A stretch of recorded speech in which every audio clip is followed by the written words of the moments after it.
Thanks for joining us today. We run, because there's many first-timers, we run little workshops after the open class.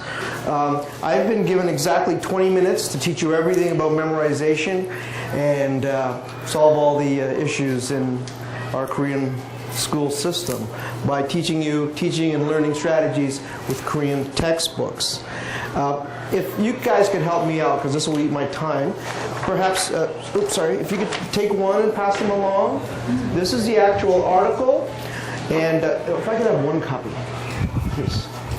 I'm going to go all over the page only because I may run out of time. The first thing I want to share with you is the last page. The last page has all the websites that I'll be showing you on the presentation, okay? So that you don't have to write down these things. And if there's time, I'm going to show you those actual websites. I'm not going to read the article. I'm going to leave that for you at home for a little bedtime reading. The next thing is handouts of the PowerPoint, so you don't have to take notes. Everything is here, so it's very easy for you to follow along with. Now, I was given a job, an assignment. The assignment is sharing teaching and learning strategies with Korean textbooks. I did not have enough time to share with you all 14 publishers that are being used in the Korean school system. I picked 7 randomly. Okay? What I've seen teachers do in Korean public schools is go chapter by chapter, teach that lesson, and next. 2 problems. They're called lessons. They're not lessons. These chapters are units. In these units, there is dialogue. There is a book. There are games. There are activities. There is enough for 5 hours worth of work. You can't do 5 hours of work in 2 45-minute classes. Okay, so having said that, these 7 books, I made a chart here. These 7 books all have different numbers of chapters. Some have 10 chapters, some have 15 chapters. So if you picked the wrong book, you would have to do 15 chapters because your principal has told you you must finish the book. If you pick this book, it'll have 10 chapters. Oh, then it moves. I forgot. Sorry. First book, what am I doing? What I did is I looked at all the books and I saw that they had very similar themes. For example, if you looked at this book, and you can look at it and pass it along, what you'll see is there's 2 chapters, chapter 5 and 7, and there's 11 chapters in total. That's how I did every one. It'll be what's that and how many puppies. So, to show you, for example, the first book, what's that? So, what's that? And actually, I'll use a black. What's that? And how many puppies? So you'll see that there's other chapters that are being used in the other books, but you did not cover them. So for your students at your school, had you picked this book, you would only cover 2 things. How many cats? What's that? It's a cat. That's how all these chapters are organized. Next one. Pass that along. What's this? Some people say, what's that? What's this? Very similar. I like dogs. So again, the second book only covers 2 of those main things. The third one has 3 topics that are very similar. It's a cat. How many apples? Which is similar to how many cats. And I like kimchi, which is similar to I like cats. Right? It's all the same stuff. But this one has 3. I like kimchi, how many, and it's. Next one. What's that? How many tigers? I like kimchi. What's that? How many tigers? And like. I like kimchi. And the other thing you'll notice, some of them are 1, 2, 3 right away in the beginning. So if you're starting your school year in March, okay, you've covered those, so you're ready for the next provincial test. However, had you picked the other books, they come later, chapter 7, 8, 9. So you're kind of screwed, no offense, right? So choosing the book is very, very important. Well, I should say your students will have difficulty passing the test. The next one, common themes again. What's this? I like hamsters. What's this? I like hamsters. How many flowers? Had you picked this book, you would have got 3 of them, which is great. The next one,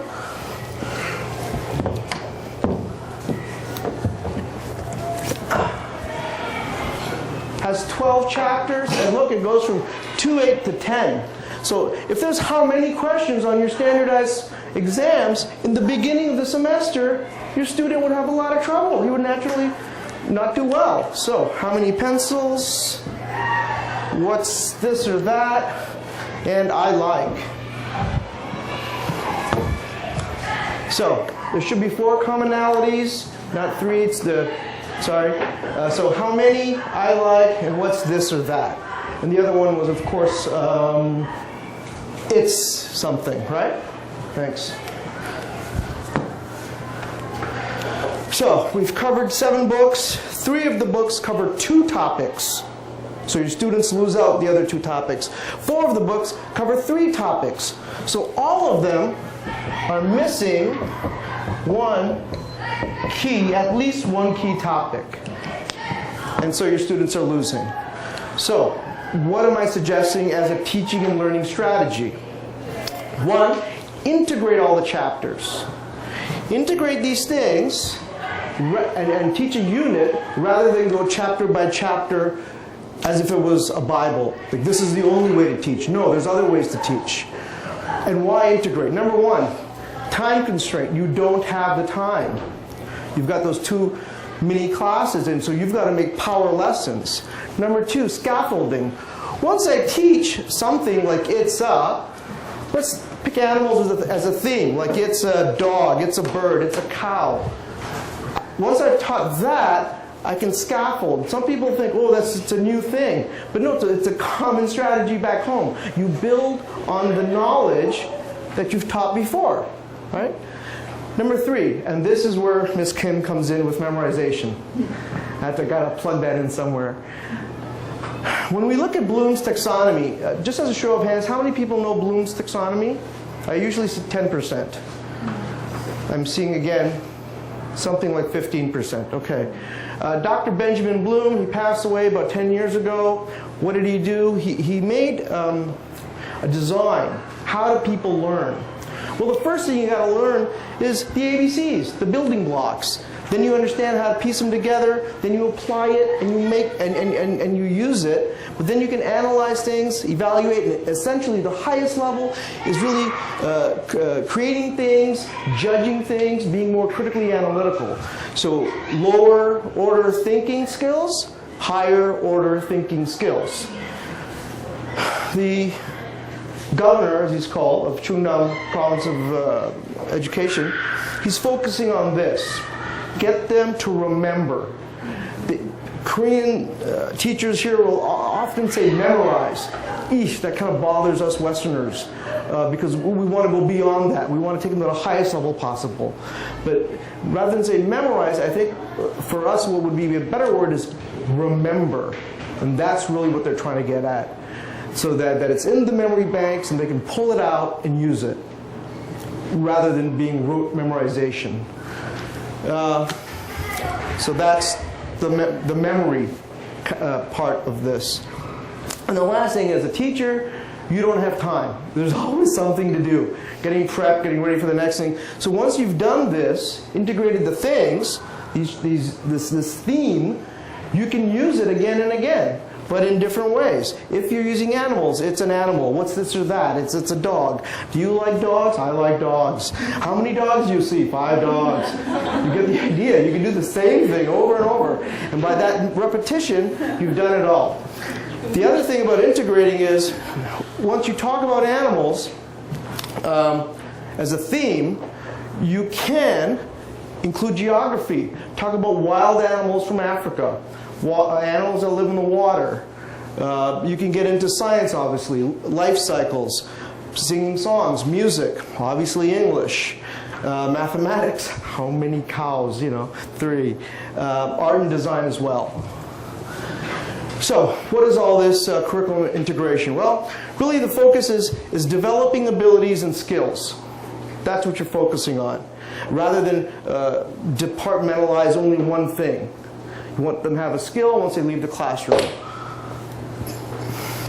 And really the overarching thing of all of Korea is communicative competence. Are they able to communicate what it is they want to talk about? That's the big picture. It's a holistic approach. It combines subjects. It includes individual projects. It goes beyond the textbook. It shows relationships between concepts, principle-based, like gravity, that's a principle, rather than teaching them just rules. It allows for flexible schedules. Everybody's got a different schedules, and it allows for diverse learning environments. Why else is it important? Because the students will see relationships. Yeah, because my time's running.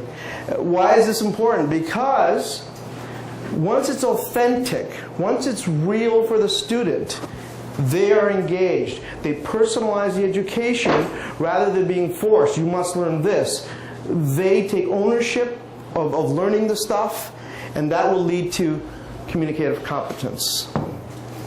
Why else is this important? In a classroom, one of the things that's hardest is classroom management. They will learn to work together, they will respect each other, they will cooperate, and that will help you for classroom management.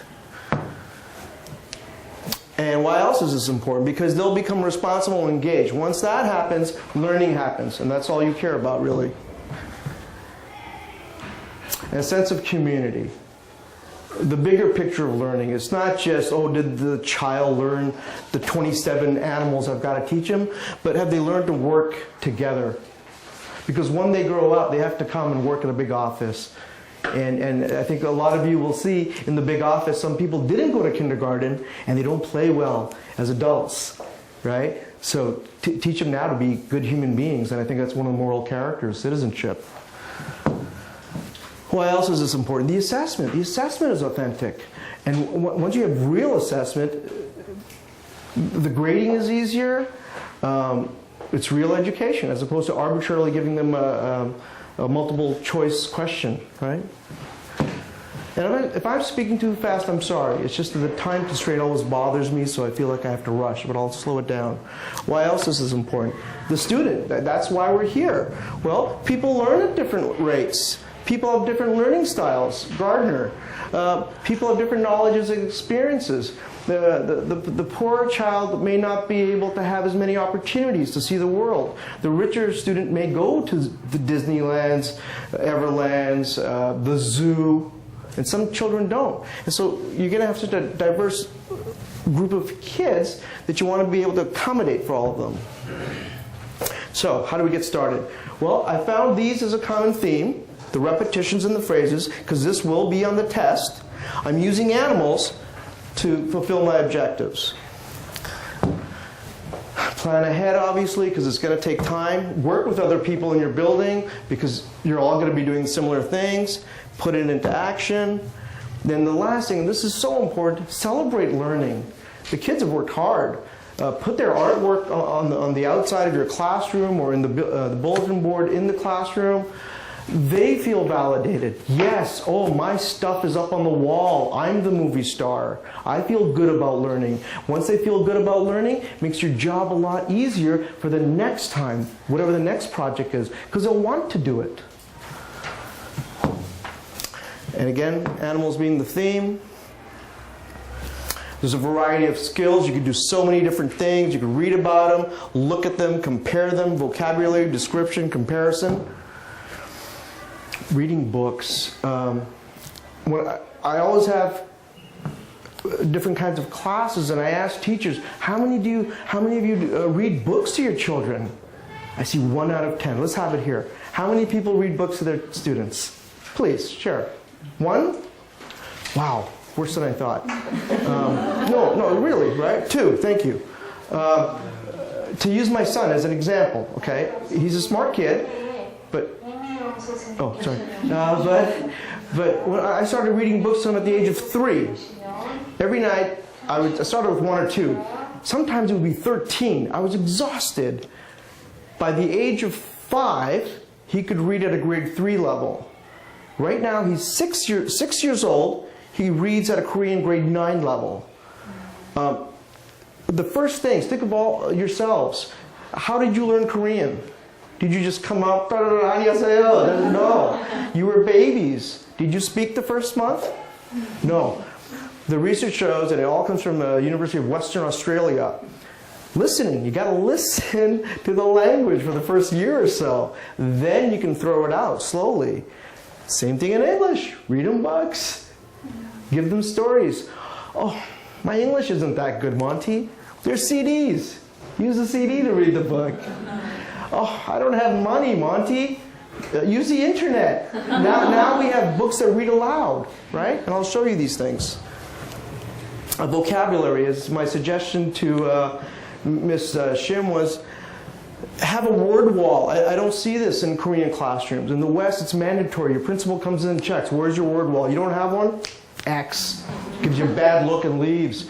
Use a wall to have the words that you're teaching. They'll constantly see them. When you start in March, you might have 5 words a week. By the end of 6 months, you might have 50, 60. If you're in grade 6, I know there's a list of so many different words. You need to use all those words. And this will be proof and evidence to your principal, who's very concerned that you have these. You've taught all these words. You'll say, "Oh my God, you've taught them 150 words this year. You've done your job," because that's a Korean requirement, right? I'm scared to break the TV. Spelling. This is just a word puzzle, but it helps with spelling, right? So these are the teaching and learning strategies I'm showing you. Idioms. Idioms are a little bit harder, so this would be more for grade 6. And remember, my audience is from grade 3 to grade 6, so I'm doing a variety, right? How many, just so I know, how many people in grade 3? Nobody teaches grade 3? Sorry. Thanks. Two people. That's okay. How many people teach grade 4? A few more. Grade 5? And grade 6? So we have a mix of everybody. Okay, good. So you know what idioms are, and this is more for grade 5 and 6 guys, right? Life cycle, more grade 5 and 6 guys. And remember, my theme is animals. So I'm thinking about different learning and teaching strategies using animals. Comparing animal parts. Who has a nose? Who doesn't have a nose? Who has legs? Etc. And you can use Ms. Shim's exercise today. That's what I was going to do. Because I would like to have them draw pictures of animals. Draw me an animal with 4 legs, but I haven't finished yet. It has a tail. Oh, it has a long, long nose. Then they'll get the elephant, right? So I think that would be a great exercise. Focus on farm animals if you're in the rural country. Animals as pets. For grades 5 and 6 again, biomes, ecosystems, right? Tying it all in. And this is called content-based learning. Now I'm teaching about animals and ecosystems in English. My focus is on the ecology. I'm teaching that. They're learning English as a secondary thing. So I'm not saying English, English, English. I'm teaching content. Because you can join the Korean subject of biology or ecology and connect it with the English. So it gets reinforced on both sides, right? Because they're learning that. And why did I put this up? Because again, on the bigger picture, beyond Korea, the #1 threat to their lives as they grow up in the next 50 to 100 years is our ecosystem, the Earth. Climate change, disease, drought, pollution, and I'm not making any of this up. 99% of respected scientists will say the planet is in peril. If I could just read this, teaching this ecological knowledge, which may be called the principles of ecology, principles of sustainability, principles of community, or the basic facts of life will be the most important role of education in the next century. So there is a bigger picture beyond our local school. So what will I do? Well, if I was going to teach these topics like how many, I like, what's that, it's to memorize, repeat, and remember. I'll be using animals. First, like all good teachers, I want everybody excited, so I'd show a video, learn a song. And I'll do all of these as I go along, but let me quickly read it so that you know what's coming up. Then have a fun activity with flashcards using the phrase, what's this or that. Why fun? Because they're kids. They want to have fun. Once they're having fun, they're learning. 3, survey the class. Do you like certain animals? By showing these things. And there's so many different ways to do it. You can do it in pairs, small groups, whole class. It's your style, your students. You know how best to do it. Again, fun activity, how many? I've made the cards smaller, like this one here. Cut them all up. You give them a whole set. I guess let me just get to it, and it'll be easier. Now, do I touch this? How does it work? Go after. Oh yeah. Okay. This is my kindergarten class. It's a song about elephants.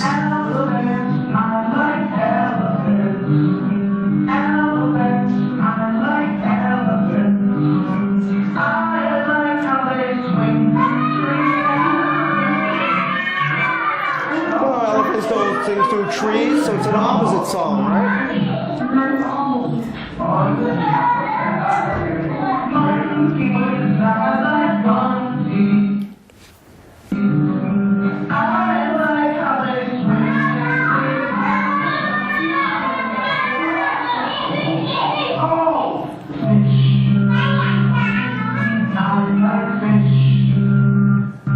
I think you get the idea. But I just wanted to show you that it was engaging for the children. Whether you believe me or not, the proof is there. They're screaming, they're yelling, singing the song, laughing. So they're excited. Will it go to the next one?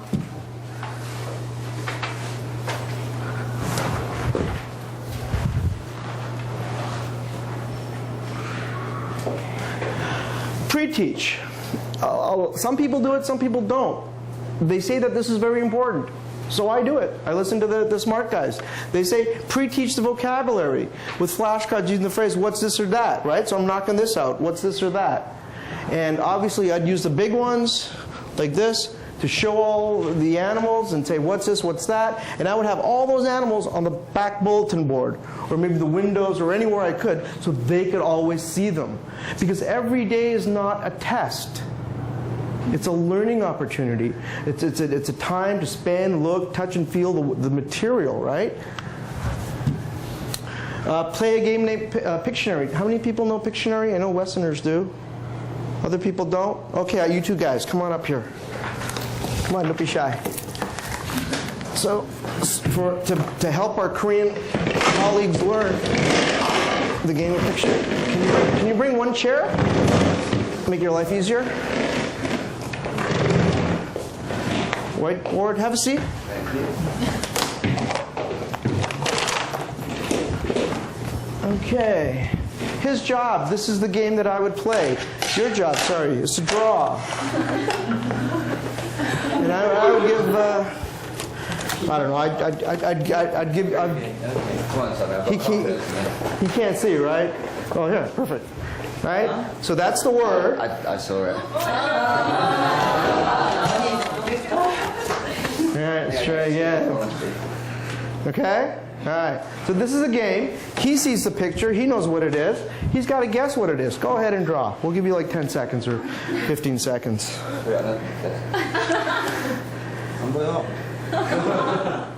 Whale.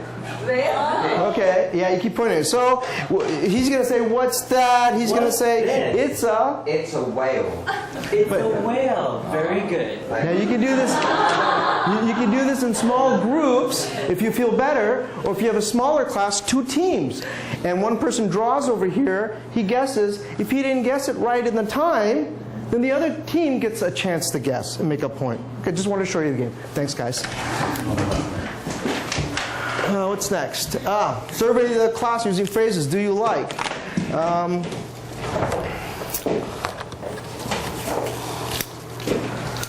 That's the Korean's turn. Come on up. Hi. If you could bring one chair to help us out.